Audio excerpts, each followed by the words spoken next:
I'm going to share a very quick progress report on the food review and obviously link into the standards and specifically around the 24/7 direction. It's certainly been an incredible busy few weeks. Thank you to Paul and the team for the flexibility. If you're going back, obviously with the Queen passing away and then people's political ambitions, trying to find a new date is not easy, but we're here today, and hopefully today's date will work in our favor. I think a few things have happened, and it will help us sort of, move forward. Certainly, the pressures are still what I would call at a max in trusts, aren't they? It's never been more important than to raise the bar right now. And that is for staff, patients, and visitors. So how do we do that? Well, the food review set out the recommendations, but we know we needed it to be a continual journey. If we're going to make that significant difference, then we need to build some momentum. And after significant efforts to compress documentation, and I think for Emma and I, it's put a few years on us, hasn't it, over the last few months, we've started to shape the food standards that were launched last Friday morning. They were published on the Thursday afternoon. And hopefully this will, alongside the maturity matrix, it will help trusts gauge where they are and how can they map out their progress. It's always interesting to get the feedback when things are launched. And I've got to say, looking around here, we've got plenty of trusts, we've got plenty of FM providers, as well as our suppliers. And so many people, likewise with the cleaning standards, so many people had an input. And it's so important to recognize that things like cleaning and food standards are very much collaborative work. So when they do arrive on your doorstep, it doesn't feel like it's something you're not expecting, but it's something that you have helped to shape. So supporting the standards and the maturity matrix, we've had a letter from Simon Corbyn to go out to EFM directors, and Emma and I have also put together a personal blog, which I hope is a little bit of a sort of a softer landing for people, and then you can sort of really gauge what we're trying to do. I mean, they reflect the food review recommendations, and that was that continual part of the journey. Hopefully achieving a consistent level of high quality leadership on nutrition, on food safety, on our food waste controls, training and development, and of course 24/7 facilities. So a massive thank you to those that are here today, and others like the HCA, the BDA, our exemplar trusts, and for those that I've missed off. It's really been important to recognize so many efforts. So there have been standards before. I remember when I first was asked to chair the review, the first phone call that I had was from Diane Jeffrey, who chaired the review in 2014, 2017. And she had a very high-pitched voice. I think she was going to tell me what she thought. You get that feeling when you pick the phone up. And she said, "You're not going to change too much, are you, Phil?" And I said, "No, I'm not." "You're not going to throw everything away that we've done well." "No, I'm not, Diane. We're going to pick up what we've done well and take it with us." And I think that's been so important, because I asked myself, well, there have been standards before. Did they work? Were they taken seriously? And did they drive change? And for me, the answer is yes, they did. However, we didn't have the food review before the standards, and therefore we didn't have that momentum. Now there are elements of mandation, and this needs to happen if they are going to be actioned. I mean, during COVID, in our trust, we shut down retail areas. They were really difficult decisions to make. Often, free food became available. Yippee, that was great, wasn't it? Everybody in the trust knew that at least working within that area, there was going to be food available. It was double the work for the caterers, as people kept telling me. But that's our role, isn't it? Serving people. What's our position right now? Do our 24/7 services actually inspire and signal change? What do we need to do if we're going to prioritize food as an integral part of our care?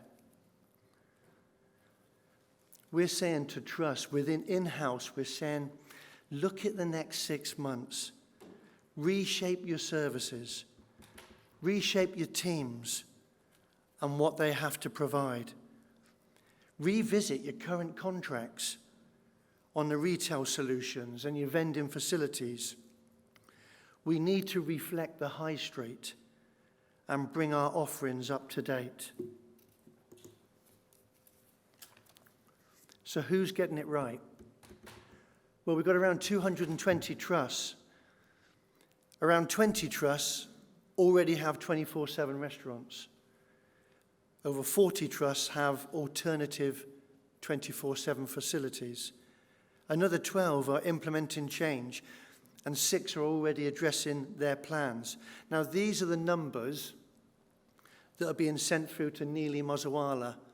And Neely is the founder of the 24/7 campaign. And we're working really closely with Neely. She's part of our clinical subgroup that are focusing 24/7.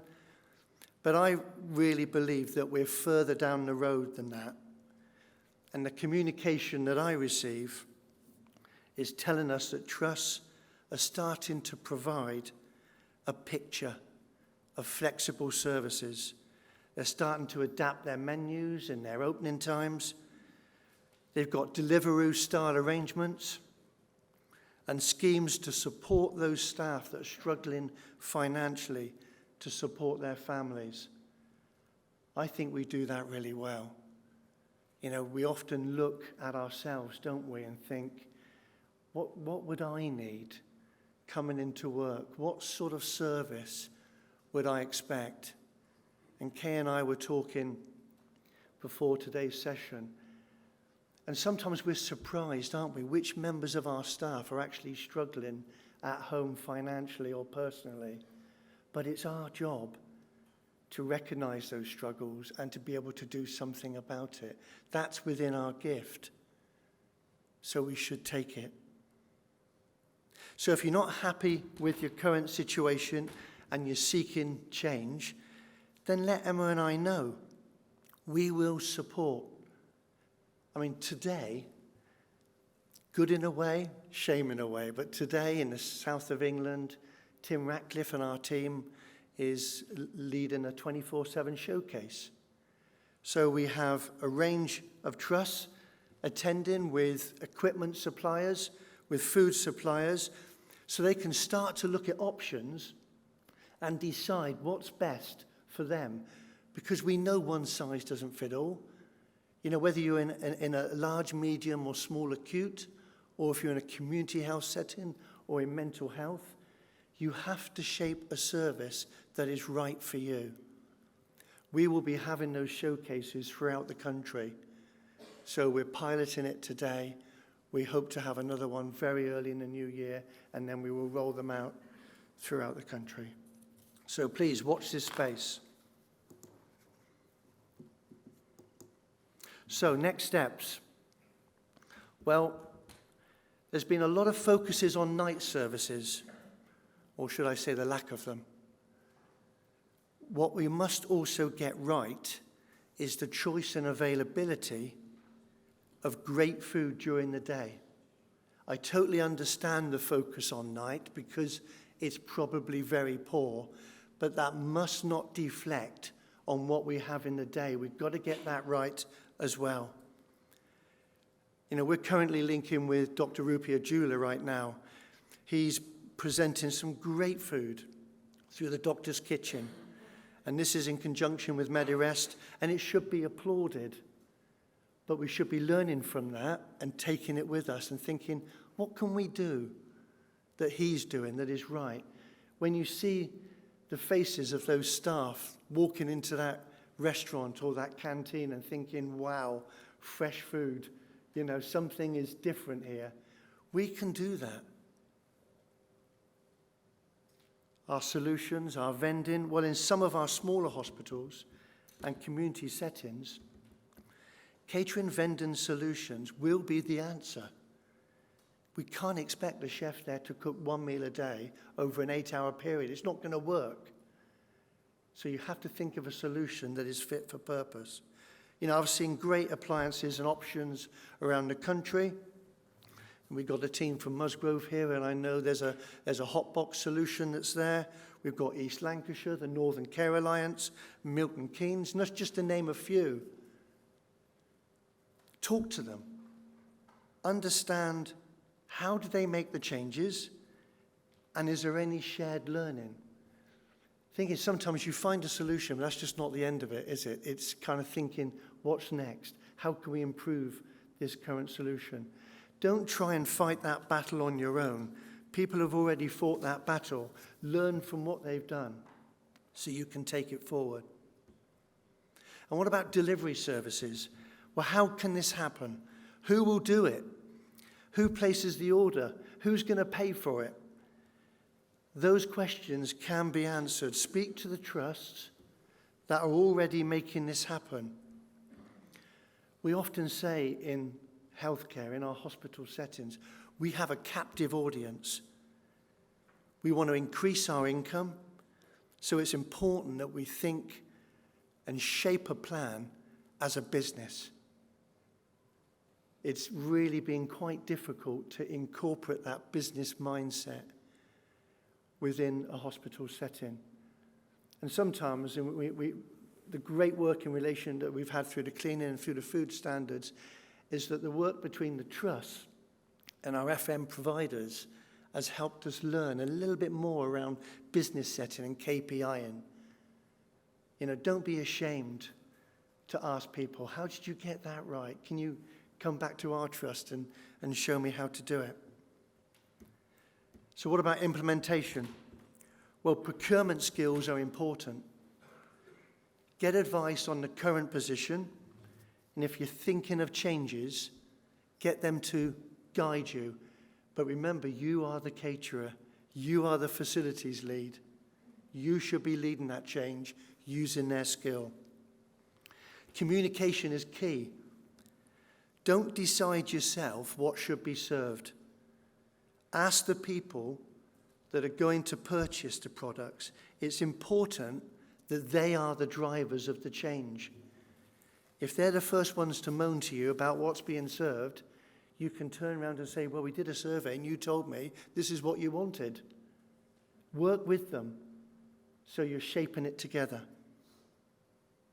And as we plan, well, once you're in a position to make those changes, start to talk to those that can influence a positive outcome.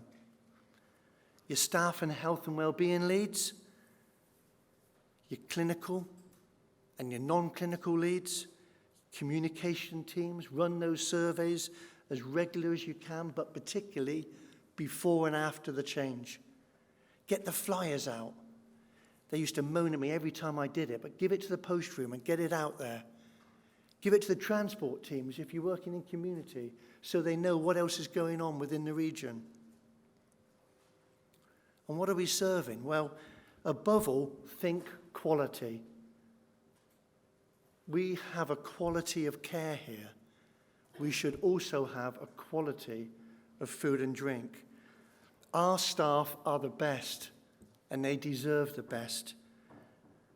A value meal or choice is seen differently by everyone. Some of you may think that £1.50 is good value.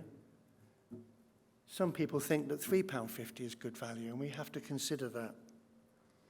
Understand the customer. Use your skills to define the outcome. Involve your own teams, your suppliers, and your equipment specialists. And how do we do that? Well, we do it together. Don't treat this change as a burden. Treat it as an opportunity. This is such an emotive topic, 24/7. It's probably out of all the standards, it's been the one that has created the most chatter. Use that pressure to drive a positive decision. So get your partners on board, your directors, your finance, your staff, health and well-being leads. You will make that change. Last week, we crowned Stepping Hill Hospital at Stockport NHS Trust our winners of NHS Chef 2022. Yes, they are 2 female chefs. Erica and Shelley demonstrated skills, passion, determination over 6 days of cooking, and they inspired all of us that were there.